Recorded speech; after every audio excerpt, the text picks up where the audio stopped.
जय हिंद, नमस्कार साथियों, आप सभी का स्वागत है शिक्षा विभाग की एक और बड़ी जानकारी में। साथियों, शिक्षा विभाग के द्वारा एक बड़ा नोटिस जारी किया गया है। गर्मी की छुट्टियों के बाद बदलेगा स्कूल संचालन और बदलेगा जांच का तरीका। साथियों, एचएम और सभी शिक्षकों का होगा जांच। स्कूल में अब इन पंजियों की होगी जांच। विस्तार पूर्वक समझिएगा, वीडियो को अंत तक देखिएगा, जिससे सारे कुछ डाउट आप सभी साथियों के क्लियर हो सके एक ही वीडियो में। साथियों, आप सभी को शिक्षा विभाग की हर अपडेट पाने के लिए चैनल पर नए हैं, सब्सक्राइब जरूर करिएगा।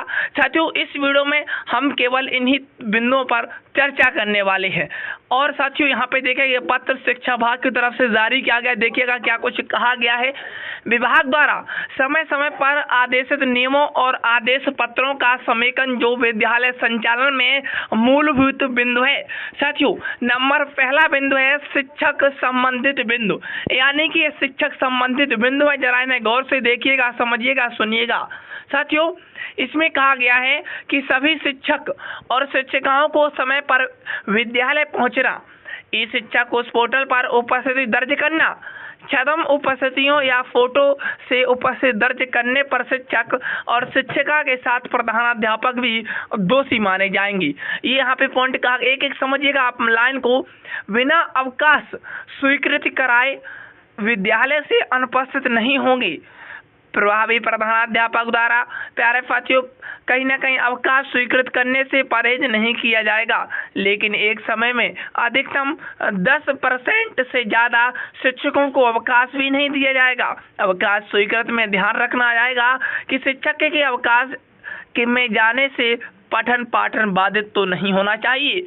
साथियों, अब देखिएगा आगे कहा गया है कि विद्यालय में पदस्थापित शिक्षक और शिक्षेतर कर्मी कार्यालय अवधि में गरिमा युक्त औपचारिक प्रावधान विद्यालय में आए, जींस टी शर्ट में नहीं आएंगे। साथियों, बैंक से वेतन निकालने के लिए शिक्षक शिक्षिका विद्यालय अवधि में बाहर नहीं जाएंगे। शिक्षक शिक्षिका अपने समस्याओं के लिए जिला कार्यालय में नहीं आएंगे। वे अपने समस्याओं से संबंधित आवेदन अपने प्रखंड शिक्षा पदाधिकारी कार्यालय में समर्पित करेंगे, जिस पर संबंधित प्रखंड शिक्षा पदाधिकारी समस्या का समाधान करेंगे। यदि आवश्यक हो तो उसका जिला शिक्षा पदाधिकारी को आगे अग्रसर किया जाएगा, जिसका समाधान जिला कार्यालय से किया जाएगा। आगे देखिएगा साथियों, हर अपडेट पाने के लिए जरूर सब्सक्राइब करिएगा। बहुत यहाँ पे लगभग 3 से 4 पेजों का पत्र है और कहीं ना कहीं आप लोगों को समझना बहुत ही आवश्यक है, क्योंकि अगर जांच हुई तो इन्हीं बिंदुओं पर जांच की जाएगी। साथियों, प्रत्येक माह में 25 तारीख तक विद्यालय में पदस्थापित शिक्षक शिक्षिका कर्मियों एवं आधार ऑपरेटर सहित सभी उपस्थिति विवरण संबंधित कार्यालय को उपलब्ध करा दिया जाएगा, ताकि समय पर वेतन भुगतान किया जा सके। साथियों, बता दें कि विलंब से गलत या अधूरा उपस्थिति विवरण उपलब्ध कराने के संबंध में प्रधानाध्यापक जिम्मेदार होंगी। विद्यालय एवं परिषद की व्यवस्था, विद्यालय अवधि में किसी भी वर्ग या कक्ष या भवन में ताला नहीं रखा जाएगा। साथियों, अनुपयोग यानी कि उपयोग में नहीं लाने जाने वाली सामग्री को विद्यालय शिक्षा समिति से सहयोग नीलामी कर दी जाएगी। आगे देखिएगा, विद्यालय एवं परिषद की व्यवस्था को देखिएगा। साफ साफ कहा गया है कि कहीं ना कहीं प्रधानाध्यापक और कक्ष व्यवस्थित और सुसज्जित होना चाहिए। इससे सभी शिक्षकों का प्रोफाइल फ्लैक्स पर प्रदर्शित किया जाए। विद्यालय में अनावश्यक पुस्तकें पाठ्य पुस्तकें नहीं होनी चाहिए। जिससे बच्चों के पास पुस्तक नहीं है उन्हें उपलब्ध करा दिया जाए। अवशेष या अधिक पुस्तक अपने प्रखंड संसाधन केंद्र को उपलब्ध करा दिया जाएगा। आगे देखिएगा, शिक्षा स्वास्थ्य। साथियों, स्वास्थ्य विभाग द्वारा उपलब्ध कराई गई विभिन्न दवाइयाँ, आयरन की गोली एवं प्यारे साथियों आदि गोलियों को निर्धारित समय पर यानी कि एक्सपायरी डेट देकर ही बच्चों को दवा दी जाए। आवश्यक से अधिक भंडार में विद्यालय में नहीं रखा जाएगा। ये बात यहाँ पे कही गई है। विद्यालय की अवधि में प्यारे साथियों विद्यालय के मुख्य द्वार बंद रखे जाएंगे, ताकि बच्चे विद्यालय अवधि में विद्यालय से बाहर नहीं जा सकें। विद्यालय अवधि में प्यारे साथियों प्रवेश वर्जित है।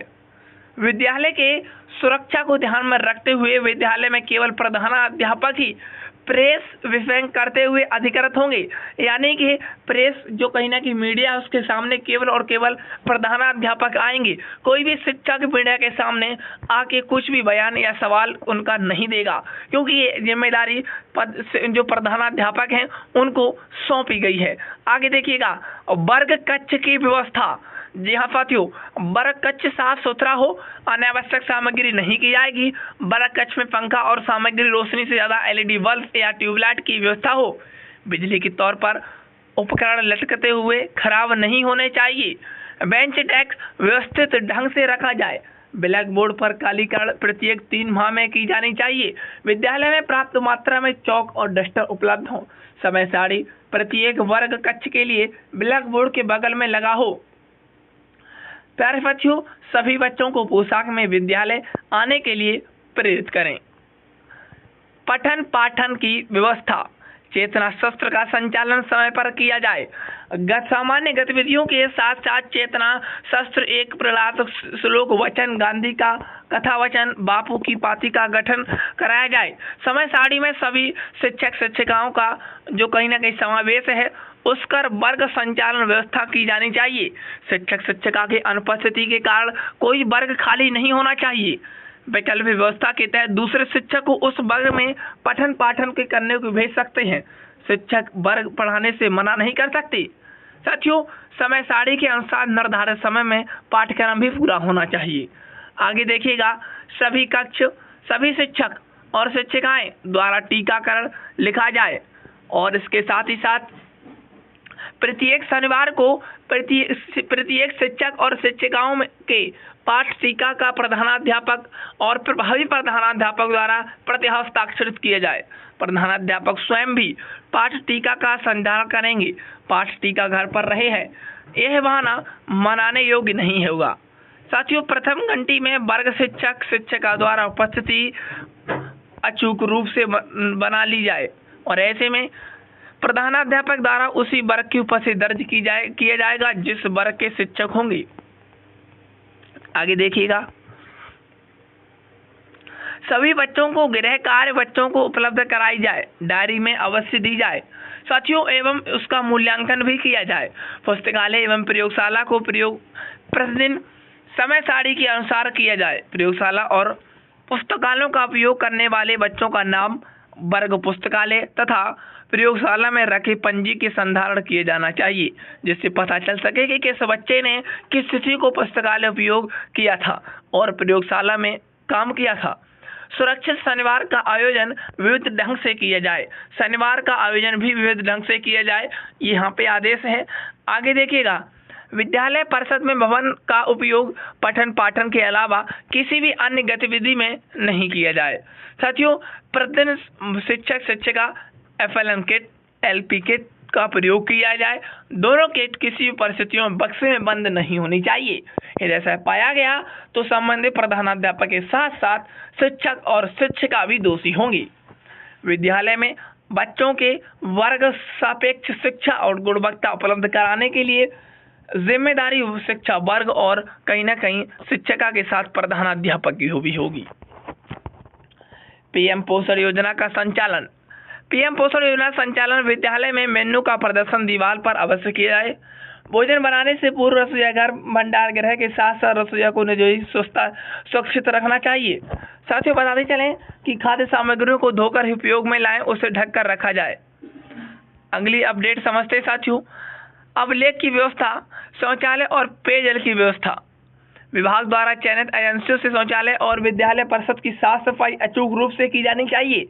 शौचालय उपयोग हेतु कर्मियों के साथ साथ सफाई सामग्री पूर्ति एजेंसियों द्वारा किया जाता है। विद्यालय प्रधान द्वारा सत्यापन के उपरांत ही एजेंसी को भुगतान किया जाएगा, अर्थात जितने शौचालय में सफाई हुई है उसी के अनुसार सत्यापन किया जाएगा। किसी भी परिस्थिति में विद्यालय अवधि में शौचालय में ताला बंद नहीं होना चाहिए। शौचालय उपयोगी योग्य होना चाहिए, इसका दृढ़ता से अनुपालन करना चाहिए। पेयजल की अच्छी व्यवस्था होनी चाहिए। साथियों, हम आपसे मिलते हैं फिर किसी नेक्स्ट वीडियो में। आज के लिए इतना ही। All the best. Thank you. जय हिंद।